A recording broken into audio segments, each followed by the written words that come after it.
Los divorciados con hijos perderán el derecho a la vivienda familiar si conviven con una nueva pareja. Una sentencia sobre un asunto que hasta ahora había generado muchísima polémica. Seguro que les suena esta historia. Decidí divorciarme y en la sentencia de divorcio el juez le atribuyó el uso de la vivienda familiar a la madre por ser el progenitor custodio de los menores. Y yo he seguido pagando religiosamente la hipoteca y el IBI y todos los meses sin faltar ninguno.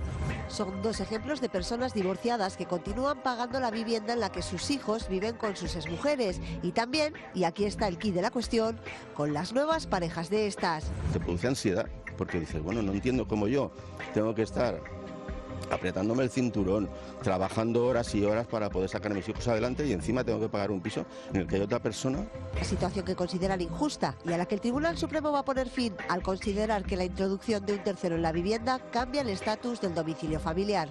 Que las exparejas dejen de mantener a las nuevas parejas de su sexo. Es el abogado que ha llevado el caso, lo ganó en Valladolid y el Supremo ha desestimado un recurso de la Fiscalía. El alto tribunal es muy claro al considerar que no tiene sentido que los hijos y el custodio sigan manteniendo el uso de un inmueble más allá del tiempo que necesite para liquidar la sociedad ganancial. Dice otra cosa, si la madre lo desea, que le compre la mitad de la casa al padre. Y en defecto de que no se pudiera admitir esa primera solicitud, la extinción de la vivienda familiar para poder disolver los bienes gananciales. El artículo 96 del Código Civil dice que el uso de la vivienda familiar se otorga al progenitor que tenga la custodia por el bien de los hijos. El Supremo dice ahora que este artículo es insuficiente para resolver este y otros problemas asociados al uso del domicilio familiar. El Supremo añade que el interés de los hijos no puede desvincularse absolutamente del de sus padres cuando es posible conciliarlos. Esta sentencia puede afectar ahora a miles de casos de divorcio. Solo el año pasado en España fueron 95.000. En el 65% de los casos la custodia fue para la madre, solo en el 5% para el padre.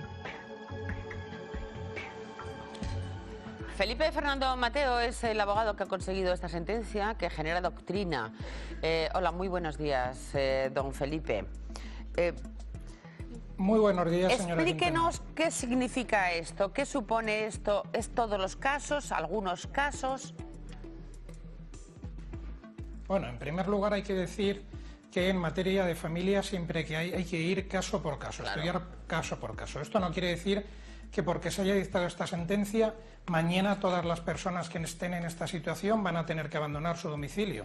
En absoluto. De hecho, en este caso concreto, el primer paso que tenemos que dar es liquidar la sociedad de gananciales y luego ya será cuando hay dos opciones.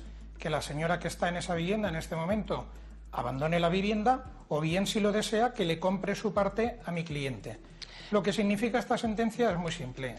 Es que cuando una persona tiene atribuido el uso de una vivienda y en esa vivienda entra un tercero, su nueva pareja, esa vivienda pierde el carácter de vivienda familiar y en consecuencia hay que proceder a la extinción de la atribución del uso de la vivienda. Ya, pero si en esa vivienda viven los hijos del matrimonio... Sí. Claro, los hijos tendrán derecho a seguir en la vivienda. Si la madre es... Claro que sí, los hijos... Vamos a ver, pero seamos realistas. La realidad social ha cambiado. Hoy en día las mujeres trabajan, se han incorporado al mercado laboral, la situación entre hombres y mujeres es igual. Entonces, lo que no tiene sentido es que un hombre tenga que mantener a el novio de su exmujer. Esto no tiene sentido. Bien, los hijos no se van a quedar desprotegidos. De hecho, en virtud de esta sentencia, no quiere decir que los jueces, los juzgados, tribunales, audiencias vayan a dejar a los niños en la calle. Lo que le decía, se estudiará caso por caso, pero habrá casos en los que evidentemente es insostenible la situación y se acordará la extinción de la atribución del uso. A ver, es que es muy interesante que maticemos todo esto que nos está matizando el abogado, porque en el caso que usted ha llevado al Supremo y ha ganado y crea jurisprudencia, quiero entender que es que la mujer tiene medios económicos suficientes o en igualdad con el marido. Exmarido. Tiene medios económicos suficientes en igualdad con el marido, pero es que hay que tener en cuenta otra cosa. La nueva pareja de esta señora también trabaja, también tiene medios económicos, con lo cual esa nueva familia puede acceder a una nueva vivienda o bien comprarle la parte a mi cliente. Lo que no tiene sentido es que mi cliente tenga que mantener a esa nueva familia, porque le voy a contar un detalle y esto es lo que les está pasando a muchos padres. Hay padres que se quedan en la calle, literalmente en la calle, o que se tienen que ir a vivir a casa de sus padres o que se tienen que alquilar un piso y que tienen que estar pagando la hipoteca de una vivienda en la que ellos no pueden hacer uso y que otro vive gratis. Pero es que además estos padres están condenados a no poderse comprar otra vivienda porque, por ejemplo, como en el caso de mi cliente, cuando iba a un banco y decía quiero comprarme una vivienda, lo que le decían, oye, no te podemos dar otra hipoteca porque ya tienes una anterior. Bueno, pero relativamente, perdón, ahora el que vive gratis tampoco va a pagar la hipoteca, que es un bien que no le va a pertenecer nunca, ¿no? Vamos a ver, lo que ha dicho el Tribunal Supremo es que las personas que tienen atribuido una vivienda tienen libertad para tener una nueva relación si lo desean.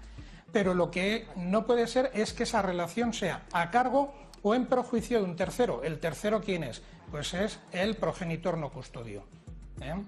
Evidentemente lo que usted me dice, señora Quintana, lleva toda la razón. Ese tercero no va a pagar una hipoteca que no le corresponde porque no es suya la propiedad. Muy bien, pues que se vaya, que se vaya. Lo que no puede hacer es vivir gratis a costa de un señor que probablemente lo tengamos viviendo de alquiler en casa de sus padres o en la calle. Mire, señora Quintana, en este momento el 80% de los vagabundos son hombres y de ese 80% el 50% se han quedado en la calle después de un divorcio. Si quiere le puedo contar un caso ahora muy interesante que llevo en Madrid. En Madrid tengo un padre que está viviendo en una habitación de alquiler. En una habitación de alquiler. Este señor vivía en un chalet de lujo en Madrid. En ese chalet de lujo ahora está viviendo su exmujer, los niños y él, la nueva pareja de esa señora. Mi cliente está pagando una hipoteca, la mitad de la hipoteca, 1.500 euros mensuales, más aparte la pensión de alimentos y tal. ¿Qué pasa? Que aquí tenemos una señora con su nueva pareja viviendo en un chalet de lujo y este señor en una habitación de alquiler. ¿No sería más lógico que se vendiera ese chalet de lujo, se repartieran el dinero al 50% y que los dos vivieran dignamente? ¿O no sería más lógico que esa señora le comprara a mi cliente la mitad de ese chalet de forma que ella siguiera en el chalet, que no la queremos echar, que siga en el chalet si quiere, pero que mi cliente pueda vivir dignamente? El Tribunal Supremo lo que ha hecho con esta sentencia ha sido aplicar el sentido común. Esther Palomera, bueno, es que estábamos antes discutiendo... Me genera bastantes dudas construir una opinión en relación a la sentencia. Pero, como usted dice, cada caso es completamente distinto en derecho de familia, Y quiero que puntualice una cosa. Esta hipoteca la pagaban a medias los dos cónyuges, ¿no? Es decir, 50% claro, de la esposa. Yo entiendo que hay una lectura que es la justicia está penalizando el derecho de una mujer o un hombre, me da igual, de un cónyuge a rehacer su vida. No, y mire, un momento, perdóneme, pero no se lo puedo admitir. Bien, no se lo puedo admitir. Es que eso no es cierto. Bueno, pero tampoco es cierto lo que usted está diciendo. La dejo terminar. Bueno, tampoco es cierto lo que usted está diciendo. Yo me estoy remitiendo a lo que dice una sentencia. Mantiene a un tercero, no. Su cliente tiene unos hijos y tiene la obligación de garantizar el derecho a una vivienda para sus hijos durante el resto de su vida, porque los hijos no se tienen un ratito, se tienen para toda la vida. Por lo tanto, su cliente está entendiendo que es que está manteniendo a un tercero cuando en realidad lo que está sosteniendo es la vivienda en la que viven sus hijos, que entiendo no viven con él, no hay custodia compartida. Bueno, ¿es así o no? Señora Palomera, todas las opiniones son respetables, yo respeto la suya, pero no la comparto. También. Mi cliente tiene la obligación moral y legal de atender a sus hijos.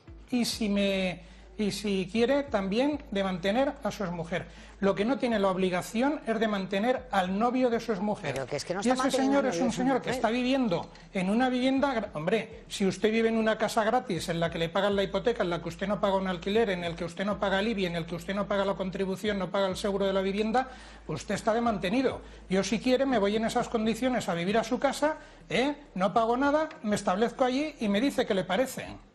Esperar un momentito, porque vamos a hablar, señor letrado. No se mueva, porque vamos a hablar con el protagonista de esta sentencia, que prefiere mantenerse un poco en el anonimato, ¿no? Sí. Hola, buenos días. Buenos días. Vamos a ver, usted ha llevado este caso hasta el Supremo. Bueno, lo ha llevado su abogado, pero supongo por indicación suya. No, yo no lo he llevado hasta el Supremo.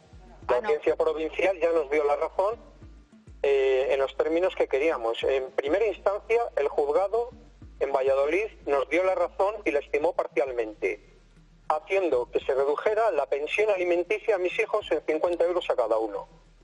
Mi abogado y yo vimos que eso creaba una situación de injusticia porque creíamos que el hecho de que una tercera persona fuera a vivir allí no tenía que repercutir en la pensión alimenticia que yo paso por mis hijos. Mis hijos no se tenían que ver influenciados por el hecho de que esa tercera persona viviera allí. ¿Vale? Entonces recurrimos a la audiencia provincial. La audiencia provincial nos dio la razón. Y el Ministerio Fiscal es el que recurrió a la sentencia de sus propios jueces de la audiencia provincial y lo llevó al Supremo. Por eso hemos llegado al Supremo. Hemos llegado al Supremo porque ha habido una fiscalía que ha recurrido a una sentencia de un juez de la audiencia provincial. Y le han llevado la contraria a la fiscalía, por lo que deduzco, el Supremo, ¿no? Claro, el Supremo lo que ha hecho ha sido ratificar la sentencia que en su día ya dictó la Audiencia Provincial de Valladolid. Pero vamos a ver, para que entendamos en su casa, deducimos que su exmujer tiene medios suficientes para poder pagar esa hipoteca. Vamos a ver.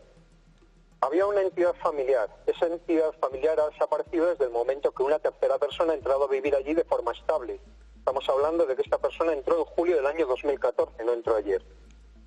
En el momento en que ellos forman una nueva entidad familiar, ella con trabajo estable, él con trabajo estable, y encima él habiéndose divorciado y entrado a vivir en mi vivienda y con posterioridad habiendo vendido su propia vivienda, hay que suponer que sí, por supuesto que tienen recursos económicos suficientes.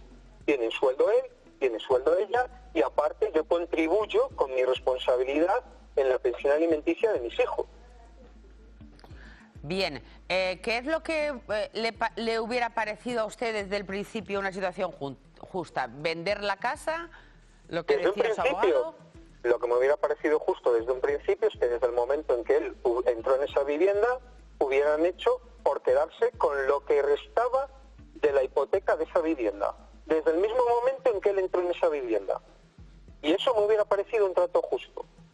Si se debía tanto dinero en ese mismo momento, como se crea una nueva entidad familiar, esa nueva entidad familiar es la que tiene que responder las cargas económicas que hay en esa vivienda. En la sentencia, para usted concretamente, ¿cómo queda la cosa? En la sentencia lo que queda es simplemente que hay que proceder a una liquidación de bienes gananciales y que con posterioridad es cuando se procederá al desalojo de la vivienda por parte de la gente que está viviendo en ella. A no ser que durante el proceso ellos, y siempre tendrán la opción, compren la mitad de la hipoteca, o sea, la parte que yo estoy respondiendo. Bueno, ellos o ella, porque a lo mejor a ella no le interesa tener otras gananciales con otra persona. Yo eso lo respeto, yo ahí no voy a entrar ni voy a salir. Claro. Bueno, pues muchísimas gracias, de verdad. Letrado, ¿cuándo entra en vigor? Dígame. ¿Cómo va a ser esto? Bueno, vamos a ver, entrar en vigor, estamos hablando de una sentencia, no estamos hablando de una ley, por lo tanto, no es que tenga que entrar en vigor como las leyes. La sentencia sienta un precedente y, desde luego, en cualquier procedimiento judicial que se inicie a partir de hoy, pues se podrá invocar esa sentencia. Yo, en las demandas que voy a presentar en los próximos días, como comprenderá, voy a hacer referencia a esta sentencia y me imagino que todos mis compañeros pues van a usar esta sentencia como un argumento para todos los procedimientos judiciales que pongan en marcha o que hayan puesto ya en marcha. Lo que yo quería decir es que si es de obligado cumplimiento ya o hay algún tipo de recurso constitucional, Vamos a ver. Estrasburgo. Yo entiendo que es una sentencia firme contra la que no cabe recurso en este momento. Entonces, pues bueno, no es que sea de obligado cumplimiento, sino que los jueces de instancias inferiores, juzgados de primera instancia, audiencias provinciales, tendrán que pues tenerla en cuenta. evidentemente para que siente jurisprudencia hace falta una más y me imagino que no tardaremos mucho en conseguirla.